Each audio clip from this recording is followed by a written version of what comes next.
Hello and welcome, everyone.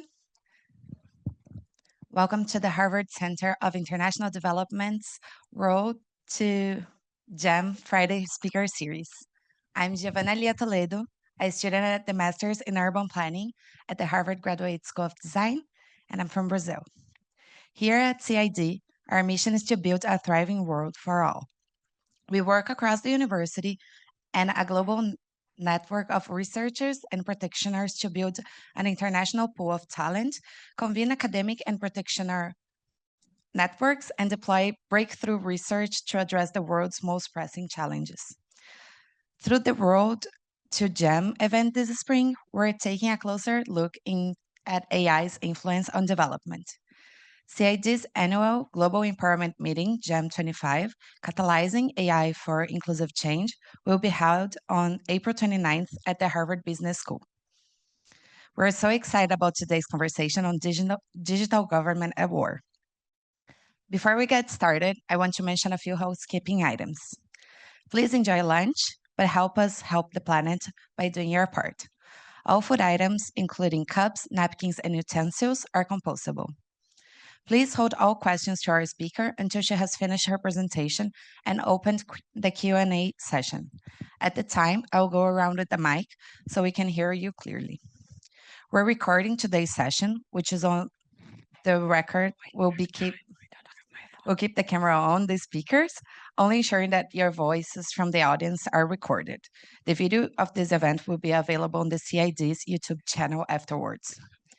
A CID team member may take photos of the event for use on the CID's social media channels. If you're not comfortable with your photo being used in this way, please let a CID team member know. Please use the QR codes located around the room to check into today's event. This helps the CID team track attendance and cater future events for the audience. Please make sure to subscribe to the CID's newsletter and follow Harvard CID on LinkedIn and Instagram to learn more about our events and stay connected to the CID community. Without further ado, I'd like to briefly introduce our speaker for today, Gulsanna Mamediieva, an experienced digital government and tech policy professional with expertise in foreign policy, EU integration, and economic development. She's a fellow at the Better Governance Lab, Tech and Public Policy Program, and adjunct professor at the McCourt School of Public Policy, Georgetown University. She previously served as Director General at the Minister of Digital Transformation of Ukraine and played a significant role in Ukraine's remarkable transformation in digital government. This talk explores how GovTech innovation evolved before and after the full-scale invasion, including the creation of a groundbreaking, award-winning super app, Diia, the best innovation of 2024 Red Dot Award, which brought Ukraine to the forefront of digital government and inspired other countries to adapt this model. Thank you for being here, and Gulsanna Mamediieva, over to you. Thank you very much for having me here. I just want to start with it's really honor for me to present and to share the story. I think it's very valuable and a lot of things to think about and learn from the journey that Ukraine is going through. So again, very much honored to be here and speak with you. I wanted to be as much informal and engaging as we can. So I will try briefly go through the main aspects, and then we will have some time for the questions. I will try to keep more time, as much more time, but for the questions. But there's also a lot of to cover, and I think, yeah.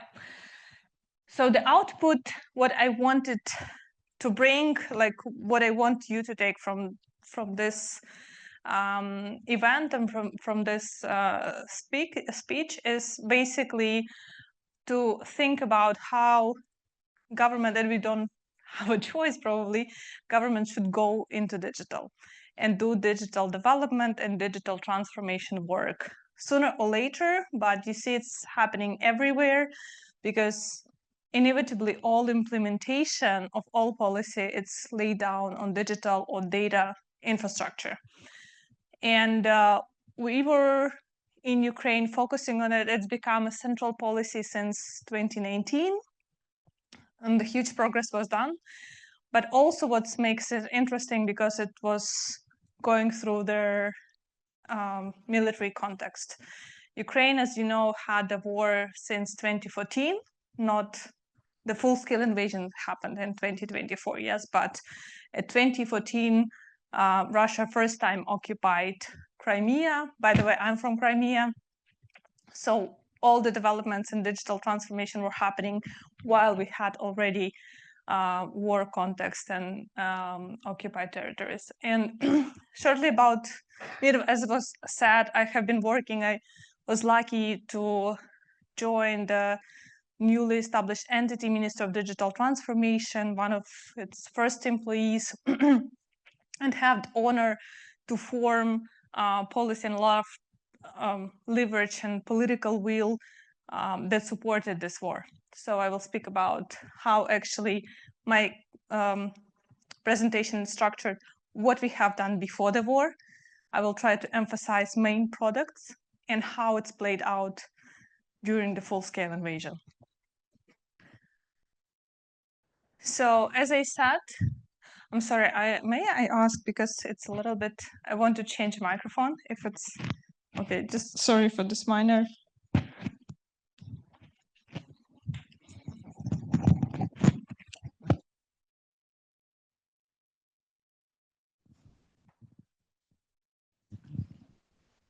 one, okay. Yeah, that will be better. Do you hear me? Okay. So as I said, the digital transformation of the government became really central in Ukrainian policy in 2019. President Zelensky was actually campaigning, holding phones in his hands and promising people to build state in a smartphone. And nobody knew what it is, state in a smartphone. But the promise was basically to eliminate any barrier and any burden between citizen and government. It was very intuitive for citizens to understand, like state in a smartphone, because basically if you order pizza or order Uber in a few clicks, why having this experience and then you inevitably compare it with experience receiving government services, and this is a very different one. So it shouldn't be different. The idea is it should be the same level of convenience. I just wanted to ask, who of you had pleasant experience with government services? Like really exciting. And who had bad? Okay. Yeah. And who had experienced bad service? Yeah, I think like almost everyone has faced some service that literally call like frustration or something. So when we started to work, I would say this was point A. There was a lot of state records, different agencies who works in different styles, and sometimes it's really confusing for citizen to understand, is it really a like website of the government agency that I need? Because all of them appear differently. They have different colors, they have different styles, different tone of voice and communication. So all of that we called like zoo of websites, because it's really hard, and it's triggered a lot of problems like cyber protection and cyber security, because it's really easy to to pretend to be government website when it's not really standardized. All of this problem triggered petty corruption, and petty corruption as a symptom of not convenient government services, because, or like when they are complicated, yes, because for citizen, as for the user, it's a way to resolve their problem. You better would pay $10 and have a service in 20 minutes, rather they stay in line for 2 hours in a long chain and like without any clear understanding how to proceed and receive result that you need. So the corruption also is, this petty corruption is triggered by unperfect and unwisely designed system on delivering government services. And we did research, I remember asking users or citizens what government is associated with. And mostly it was words like stress, humiliation, like absence of respect, and so on. And there's a lot of interesting research that shows that how the service level, the service level of government services is actually linked with how people vote. I mean, participation in voting. Because if better government services are delivered in effective and efficient way, people feel more respect and that they are important for the government, that they can influence on something, and that they tend to participate more in votes. So point, and we started to build what exactly the mission, what is a state in a smartphone? And we formulated it like this: to build the most convenient state, digital state in the world. And I think the most central here is convenient. Because what we decided to do is to put in the center citizen, or we can call it user, yeah, in this context. Because there's many other needs, government needs, public bureaucracy needs, and citizen, and it's sometimes very easy to confuse them. For example, when you register a company, there are many stakeholders, government agencies that collect taxes, government agencies that do social service, and they all need some data from this process. But this is a government needs. Citizen need is just register company and do business. They want to spend as much possible less time on this procedure, like as they could. So it's important to keep in mind and have this map that we always keep in the center citizen and citizen needs. It's not government needs, it's not agency like any agency or any other needs, but really citizen. So this was the point A.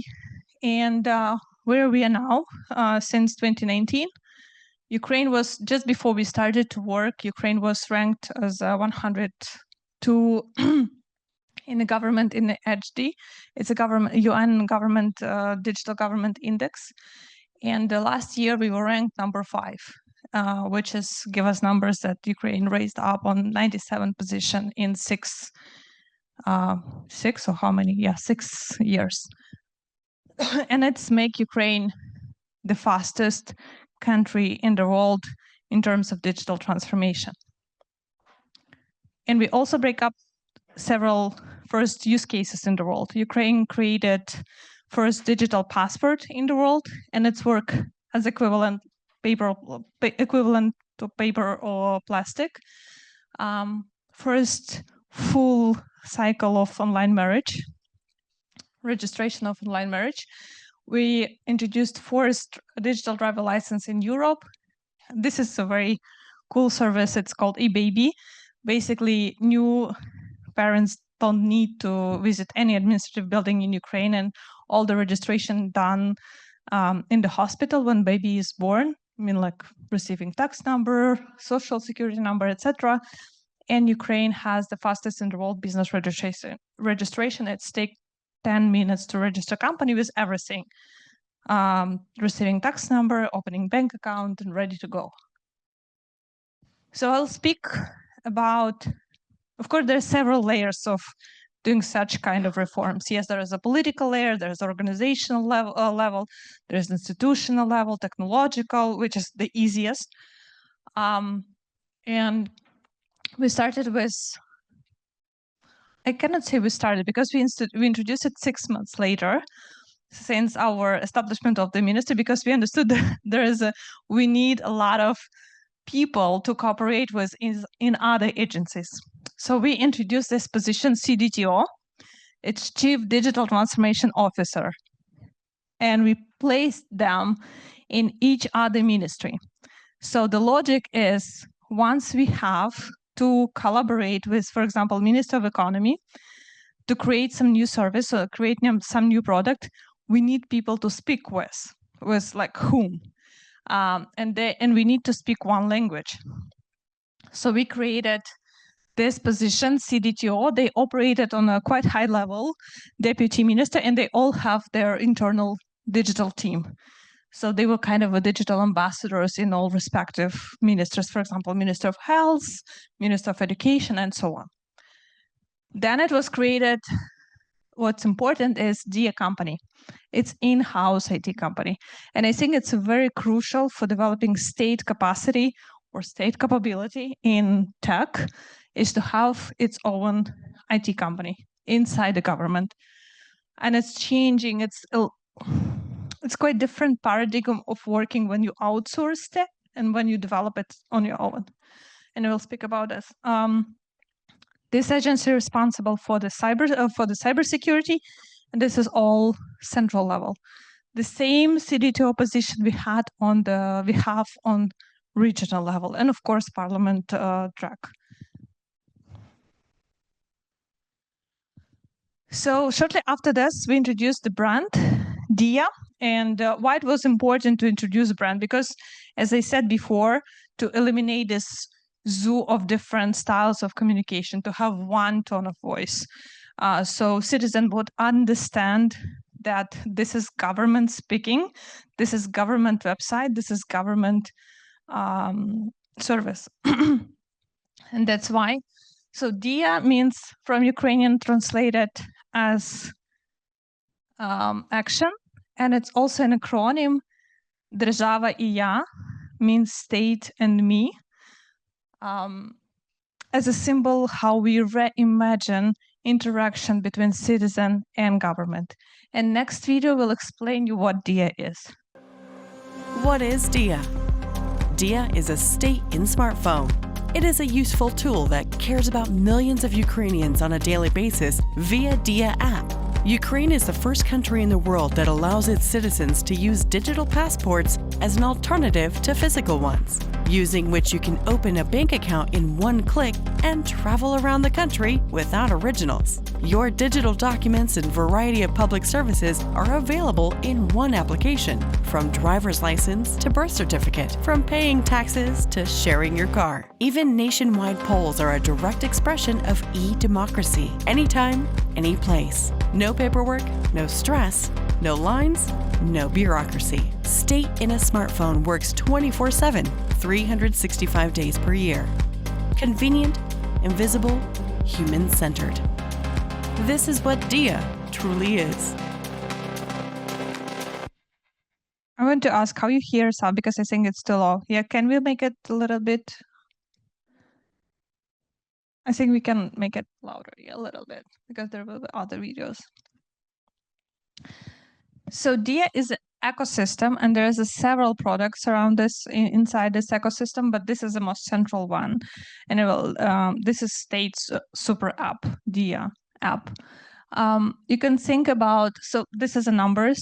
Now it's 22 million. It's pretty much all adult population of Ukraine, considering the occupied territories, considering the kids, the number of kids and elderly people who are really difficult to engage as an audience. So it shows really high level of trust. And we also measured, it's a quite interesting thing, that Diia itself as a brand has much more level of trust from citizens than government. So it's like disassociated somehow. So you think about Diia as ID wallet. There is a documents that have the same legal force as a paper or plastic one. And there is services. The most priority services are in Diia app. And we also had a mobile first approach, continue to have this approach, meaning that if anything is feasible to put and possible to put into application, we do it in the application. It doesn't store any data. It just works online and retrieve it doesn't create any new database. It retrieves what is already there in a state records and reflects in your phone. So only one place where it's all reflected, it's your phone. It's again not any, it was done so by design. There was a lot of conversation to do it. Maybe, for example, European Union wants to repeat this kind of things, but they want to do it also workable offline. So digital document would work offline as well, but it's much more complicated to trigger a lot of questions from the security perspective.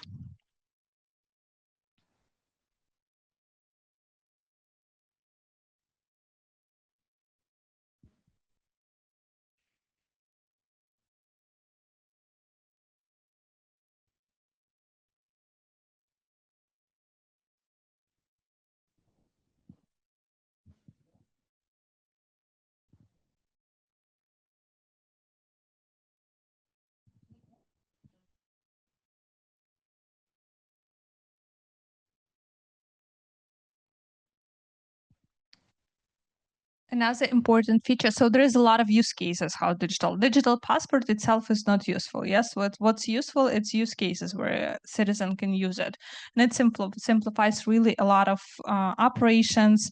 For example, opening bank account, checking in the hotel, and so on. So Ukrainians literally don't use in their daily life paper or plastic. They really used to digital documents, and it's become a kind of a pop culture. I mean, generally digitalization. Another important feature is digital signature. It's electronic signature based on Face ID that allows to sign or authorize in the government to sign documents via your phone or authorize in the government websites. And so I for the sake of the time, I have some, yeah, so I'll show.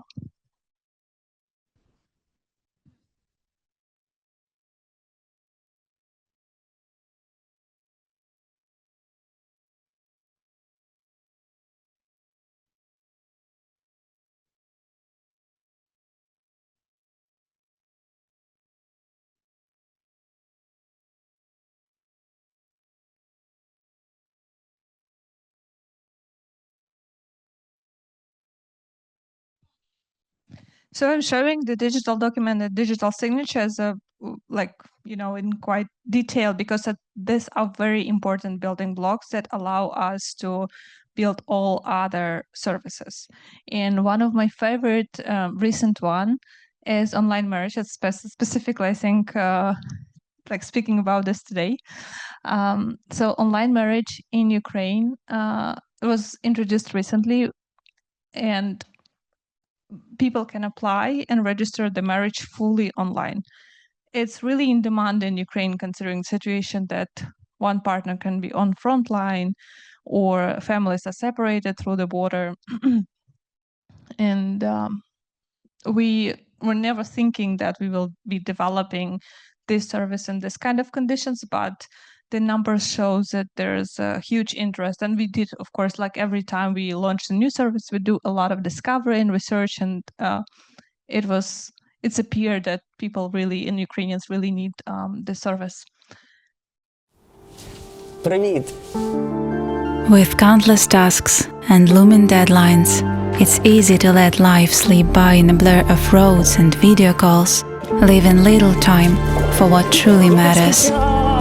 But now you can share your most cherished words anytime, anywhere, because love eliminates distance with just a few clicks. Так. Online marriage. Prove your love even when you are hundreds of miles apart. When people see this video, they usually ask like, "Oh, what about divorce?" Like, it's not there yet. I'm not sure it will be. For this particular service, we were placed as one of the best invention by Times magazine, specifically for the online marriage. So to sum up on the app, it's designed with a lot of like security in mind and safety. That's why it's reflecting information from what's in the register, but not storing any personal information. We did a lot groundwork in terms of connecting state records. So it's Diia is kind of on top of GovStack, but there's a lot of low code technology that allows data interoperability and exchange data between registers that enable Diia.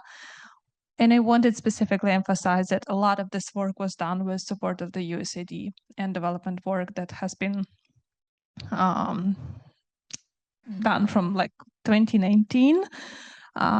They supported various aspects of Diia development, and we are hope to continue partnership because that was regarded by USAID as one of the most successful project in Ukraine and in digital in the world. So they wanted to repeat it in other countries. And briefly, I will speak about other blocks of Diia ecosystem, because if you build such products as Diia super app, how you think what you need else, like to maybe any audience thoughts. So basically you need, like when you introduce this tools, you need first people have access, meaning internet and smartphone, yes, and also certain level of skills and trust to the government. We do have a portal. First, I would say, share with you, we were ambitious to kill the portal, like just have only mobile application, because everything now is moving to smartphone, but there are some services that it's impossible, like all complicated, for example, construction services or service for obtaining alcohol license for the business. So there are many services that they are redesigned, simplified, making few clicks. This is ideology of the do whole re-engineering of the service, but they are placed in the portal. And another blocks of Diia ecosystem, Diia education. It's a project aims to eliminate barrier as a lack of digital skills and shortage of digital skills, so people would be confident and have trust to use actually government services online. The engine is a tool to build state records, so registers in the government. It's a low-code open source solution. Diia City and Diia Business, they are mainly the focus is to develop tech sector in Ukraine and help SMEs to transform and adopt digital solutions. For example, they would be able to work and integrate Diia solutions in their daily work. For example, hotel, they want to do online check-in, they want to do check-in with digital passport. They need to understand how this infrastructure works and how they would be also secure and follow the law of storing these documents digitally. And Diia City is a tax and legal regime for nourishing and supporting tech sector in Ukraine, which was historically very strong, very well developed, but mainly outsourced. So what's happened that skills, people are in Ukraine, but product and all the added value is registered in other jurisdiction. And IP rights management, for example, also. So this regime we launched 2 weeks before full-scale invasion. The aim of this regime is to create conditions for tax sector incorporate and state in Ukraine, offering them favorable tax condition, IP right protection, and so on. It's 10% tax. Okay, I spoke about that. Another important, in terms of digital capacity development, we created the position of CDTO, but then it was really hard to fill this position. Like, where do you find people who understand how government is working, but also have all the necessary skills to build tech products? So we launched, it was done recently because we had to accumulate certain amount of knowledge and practice, and it was launched last year because now we already understand what kind of expertise we exactly need for this position. And we launched this inside the government kind of training center for the CDTO, so for people who wants to become CDTO, who transfer from business, or government officials who wants to do more digital work. And another service, which is product, seems smaller than Diia, but much more complicated. Maria, it's educational application. We started to work on it during pandemic, when students at schools were basically deprived, and yes, there was a problems to attend schools, and a lot of educational losses occurs. Basically, in Ukraine, it's continued to be the same because one of the third schools have different kind of problems that doesn't allow students to attend the school. It can be, for example, school doesn't have a proper shelter, or school is damaged, or it's in the region that is occupied, and so on. So the question, and Ukraine started, historically we had quite high level in different educational indexes like PISA, but we started to decline in it in like really dramatically, unfortunately, and this continued to be the case because of the circumstances that we are living in. And of course, to overcome these challenges, there's no traditional way to do this, and we have to create some innovative solution, and Maria is part of it.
Basically offers a very detailed answer to parents, how was your day at school?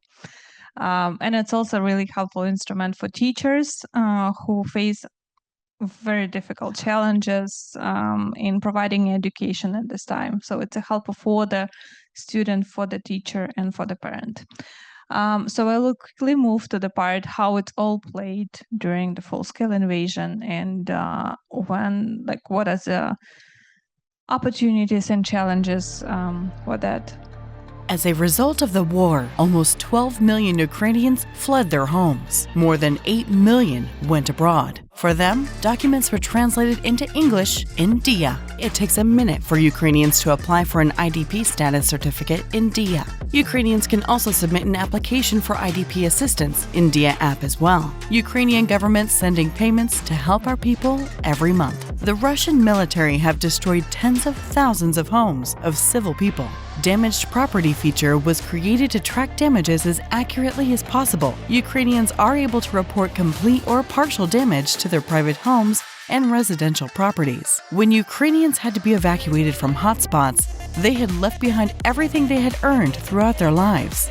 We updated services on E8. There is a one-time financial assistance from the government to evacuated people. On the first day of this feature, we have received 1 million applications. Due to full-scale war, a lot of people lost their jobs in a moment. In order to support them, Unemployment Benefit Service was launched in Diia. Citizens can apply for receiving unemployment status and financial support from the state, depending on previous income and experience. When the Russian army attacked Ukraine, it destroyed a number of TV towers. In order to provide Ukrainians with uninterrupted access to information, Diia TV and Diia Radio were created in the Diia app. Using this feature, the population follows all the news and even had watched Eurovision recently. The state has supported Ukrainians. Now Ukrainians are able to support the state in turn and invest in victory by purchasing military bonds in Diia. They are named after temporarily occupied Ukrainian cities.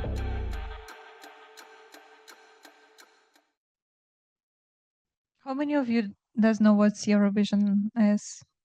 Yeah, so it's really important for Ukrainians, even in like specifically now. So all this digital public infrastructure is the notion, and the application, digital documents and services that were built before. For example, E8 we built during pandemic to help people. It was kind of remuneration to get 2 vaccines. So it was a program incentivizing people to get vaccines. And that was reused during the full-scale invasion. We were able to do this literally in 3 days, and people received assistance in 24 hours. It's unprecedented speed, and I can compare it with, for example, I learned recently from the colleagues in California that they were processing backlog on unemployment benefit during pandemic for like 6 months and something like this. So it's crucial to have this. It was crucial for us to have this infrastructure already in place, so we were able to focus on job number one is fight the war. But it's important to emphasize that government didn't stop to work even for a second, and all its digital layer continued to work. From the first days of the invasion, Ukraine showed mastery on the digital front. Team at Ministry of Digital Transformation created a chatbot, Yevrog, e-enemy, in the Telegram Messenger. With this chatbot, Ukrainians can report the movement of occupants and collaborators and capture the location of enemy equipment with just a few clicks. The main difference from all other existing bots is authorization through Diia app.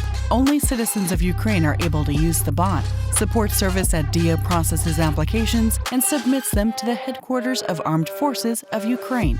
Brave Ukrainians help Ukrainian military to destroy entire troops of occupants. Chatbot has become a digital weapon of every Ukrainian in occupied territories. So this is kind of a crowd surveillance of intelligence, and it's continued to be used very much. There is a lot of other war or military context of using technology, and it's continued to develop very fast. I'm not focusing on it in this presentation. It's more like on civilian factors, but for you to understand how it's might shift, yes, Diia that was used just for delivering services was used to authenticate users who can provide intelligence information to the armed forces. Yeah, speaking of their successes and challenges, of course, the first thing you would say, what's about physical infrastructure, what's about TV towers, what about data centers? And this is the photo of the data center it was like brand new data center in Kyiv region that was hit by Russian missile in, I think, like 2-3 weeks. By that time, we were lucky to have all our sensitive data, not all, but biggest part of government sensitive data already in cloud abroad. We created digital embassies or passed the law that allowed using cloud in government, which was incredibly difficult to do before full-scale invasion. And we did it really after, with relocating all the data, like so. You can imagine 2 weeks legislation, approved legislation, and all the organizational track of moving the data.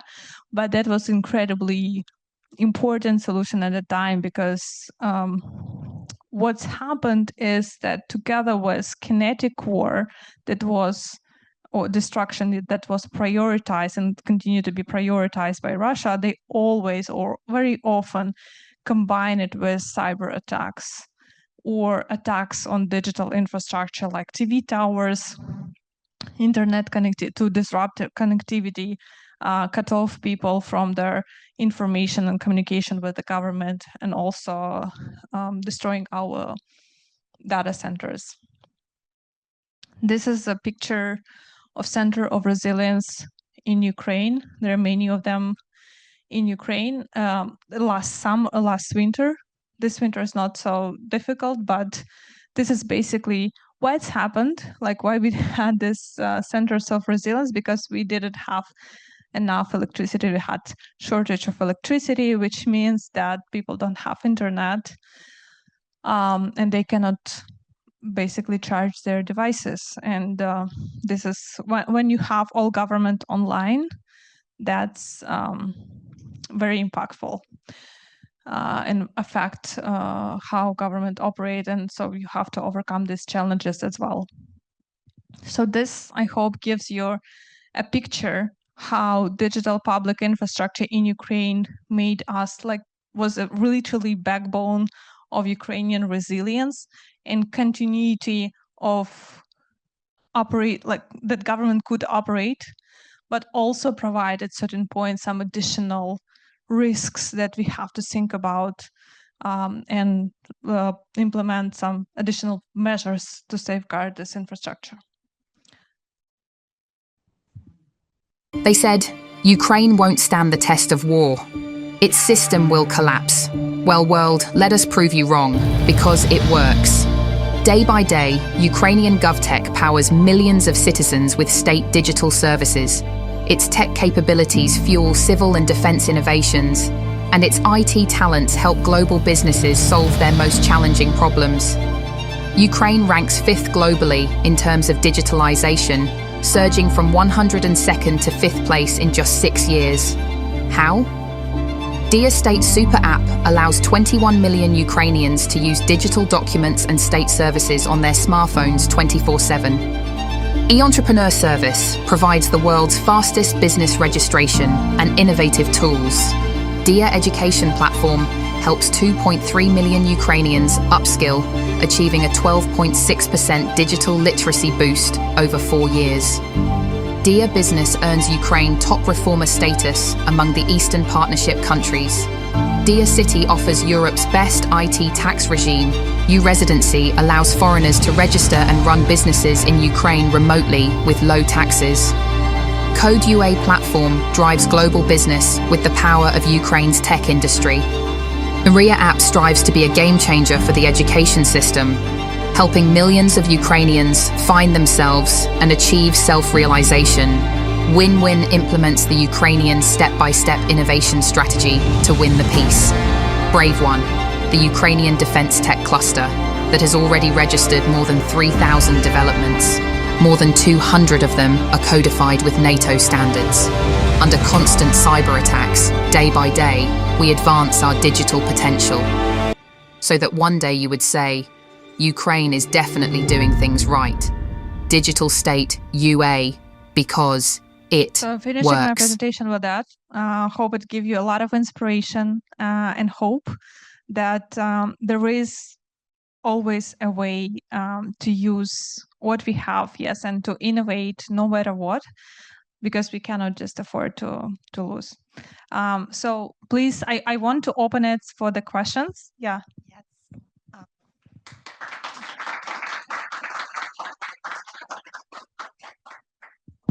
Thank you, Sana.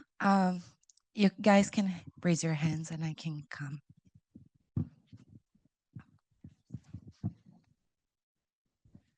Thank you very much for your presentation. It's very interesting because previously we heard much about digital transformation in Estonia, but now we heard Ukraine. My name is Arif Budi Pratama. I'm from Indonesia, actually. Now I'm here at Betterhead Center. I'm a visiting resourcer there. My question is about the implementation on the ground. Like many countries face challenge especially how to attract users. And basically, if we talk about this challenge, like old people who are not savvy users, maybe there are digital divide there, or even in the war condition. Would you please to um, tell to us to share how Ukraine address these challenges? Thank you very much. Very important question. Thank you very for that. As I don't have it in my presentation, but I used to have slide showing the percentage of the age. Actually, user breaks by the age, and of course, elderly people is the most difficult to attract with. And we did a lot of campaigns, social communication, and we have like a massive marketing team.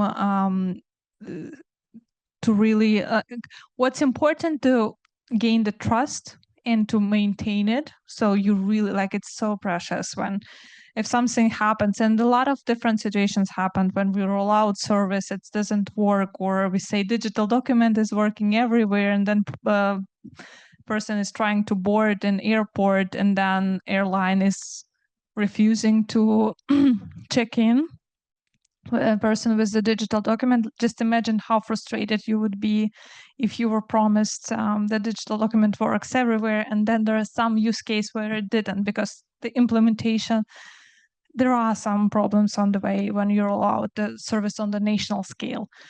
So it's important to be very transparent and communicate frequently and establish this channel. So we have a big, I don't know, like call center, but support center who work with citizens with the whole country, where any user can write and receive reply, like in, I think now it's like 57 minutes, the longest time, but it will be a person that will address and resolve your problem.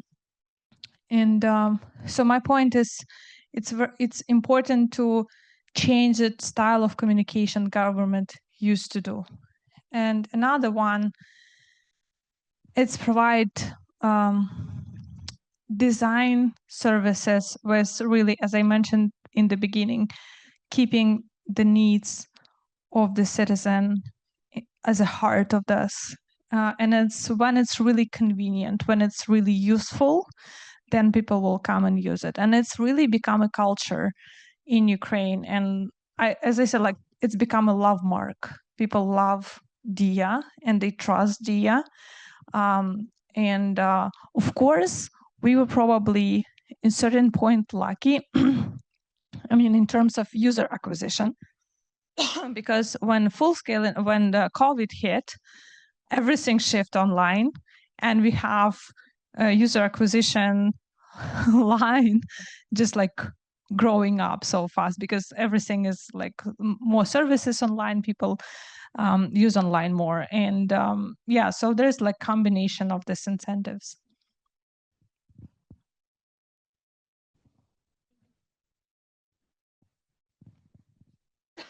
Thank you so much for the presentation. I wanted to ask about the climate impacts of the digital transformation, if you have data on what the climate impacts have been like for Ukraine and how it's played a role in Ukraine's commitments to global climate agreements. Not really able to ask this, like I don't have numbers. We not using any like heavy data centers, you know, that is really damaging, or but Ukraine is committed to the European Green Deal, and the Green Deal, like digital part is like, there is a digital part of the Green Deal, yes, and one of this is actually digitalization of services in terms of spending less cost on bureaucracies, making government more efficient. But we did not, I would say, calculate. We calculated anti-corruption effect and economic effect of this.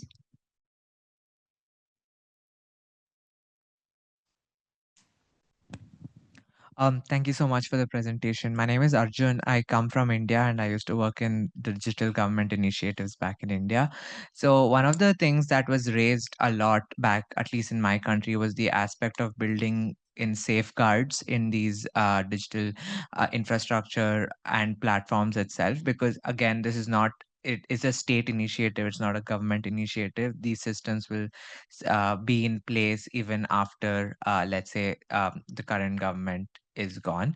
So how do we kind of bring in those safeguards to ensure that these systems would not kind of become a tool for the state to um, kind of become a surveillance mechanism, or even eventually uh, withhold information, or not a public service delivery at the end of the day. So yeah. Yeah, it's a lot of to think about the implications of this, and we try to do our best in terms of like putting safeguards that, for example, I will bring you example in terms of personal data protection. It's possible to use this technology and this infrastructure to give citizens more access and more control of like who is accessing their personal data. So we're working on this now, and every Ukrainian will receive notification when another government a government agency had access or received access to their personal data. So you can look at this, from different perspectives. It is a tool, and it can be used for bad once autocratic systems, established in the government, and you cannot prevent this. But it should not, my personal opinion, should not preclude you from development and making government serving their people in the way that they expect today.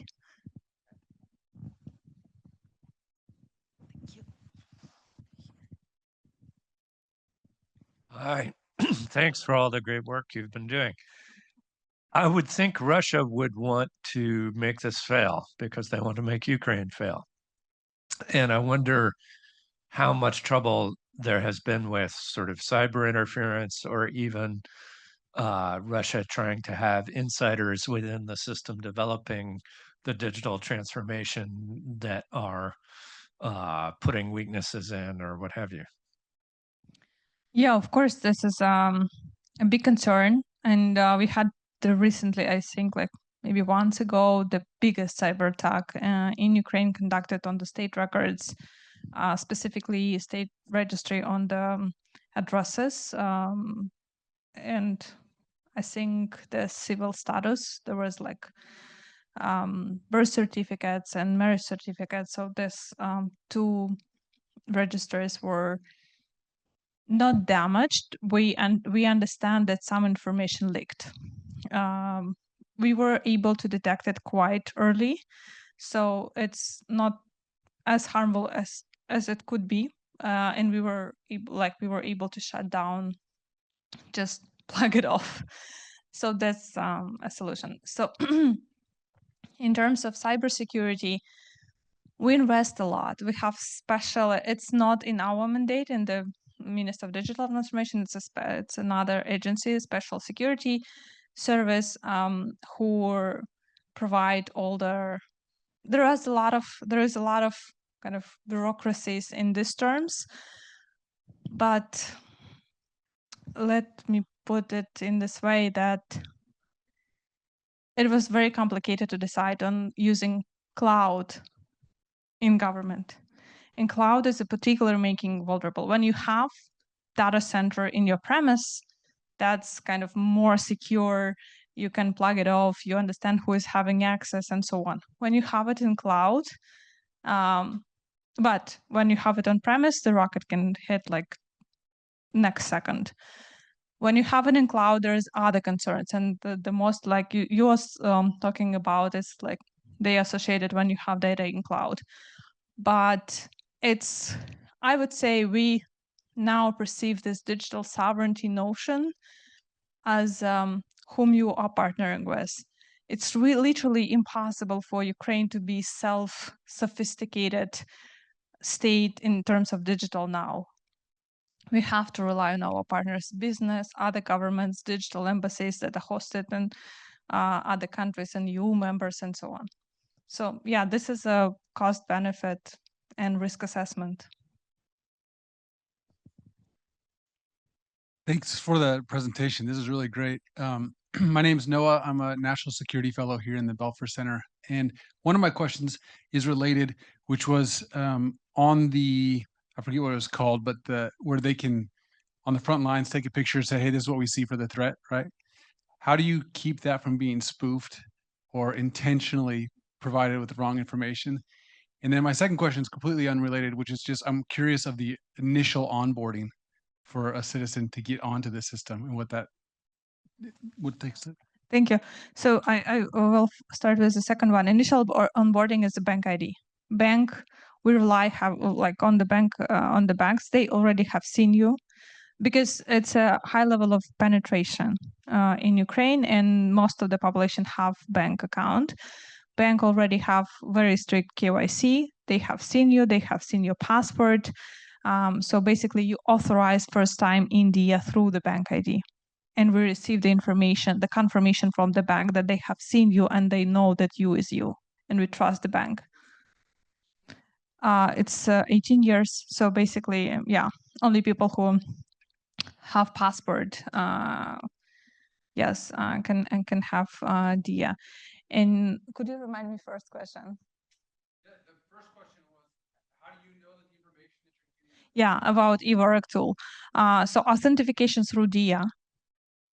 So only citizens, we know only citizens of Ukraine can use this tool. Yes, that this is one, like basically. And there is there is a special center who filtrate this information and then provide to the armed forces. There is another issue that was raised with us. Are they competent on that because they were helping Ukrainian armed forces? And we didn't think about this when we were launching it. It was launched very quickly and very fast in the middle of the few days after full-scale invasion. It's continued to be there. Like it's just legal question, but it's there. We're gonna have the last question, and then I also wanted to remind you guys that we have a career chat after this. So if you want to participate, we can continue this conversation.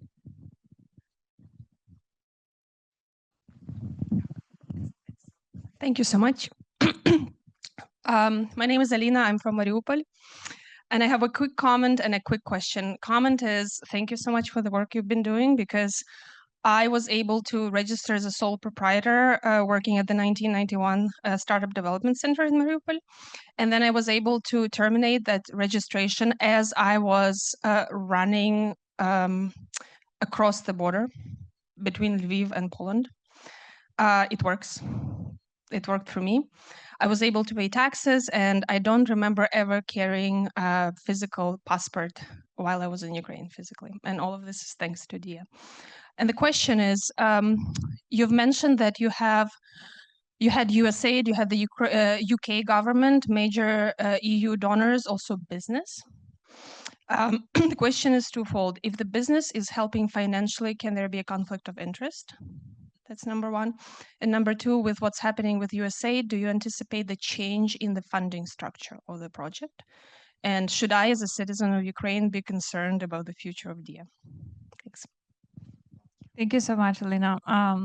Yeah, I'm happy to hear that in critical situations it's worked how it should work. In terms of several questions. In terms of financial support and donor support, of course, we relied, I think, the most than any other agency in the ministry on the international technical assistance. It's really disruptive, but it's not only USAID, and not like there are other governments, for example, Switzerland government, the EGOP program. It's a very big and huge, and a lot of other countries who supporting this because they see the economic effect, anti-corruption effect, the overall impact, and also possible they see it as a success story, as a testing pilot, because in Ukraine you can test many things more easily than in other governments, and they can bring this already tested solutions back home. So we don't see any major disruption, or like really situation when we will stop working because of this. maybe it will delay some projects, but we already find the way and to do this. And Diia is not really expensive in terms of maintenance. This is one. Could you remind? So I hope it's also answered that you should not worry as Ukrainian about future of the Diia, of Diia solution, because and it's developing very fast. You know, it's now we think about, we created just recently AI Excellence Center about introducing using AI in Diia. So it's also exploring, and a lot of new horizons is possible. Yeah. Yeah, a lot of business, especially with a full-scale innovation, came to help. And big tech, American big tech, you're probably aware story with the Starlink. So for those who don't know, the Starlink was providing really a lifeline, important. They played really important role in the first day of full-scale invasion, in terms of civilian and military access to the connectivity. And then there was a lot of conversation about this.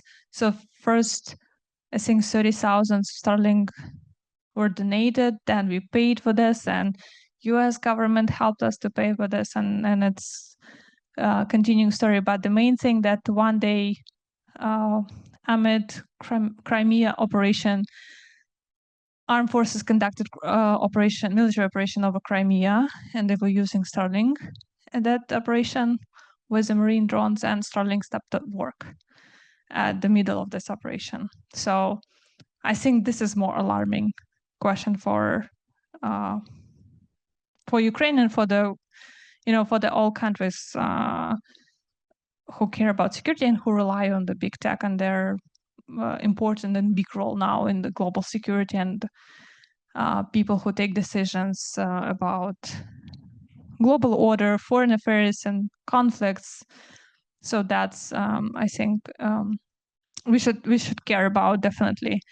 In terms of conflict of interest,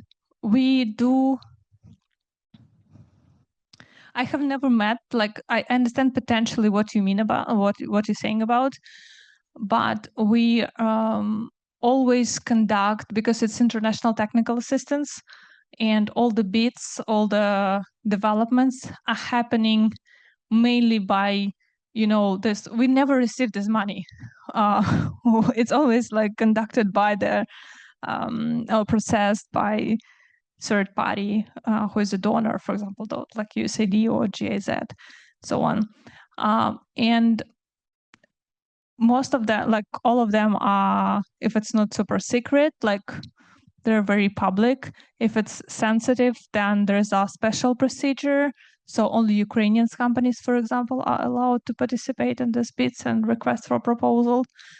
But another question, I think, is that we do a lot of work ourselves, because we have this already built muscle in an in-house IT company that allow us to rely less on the tech sector and tech companies in the sensitive and this backbones projects.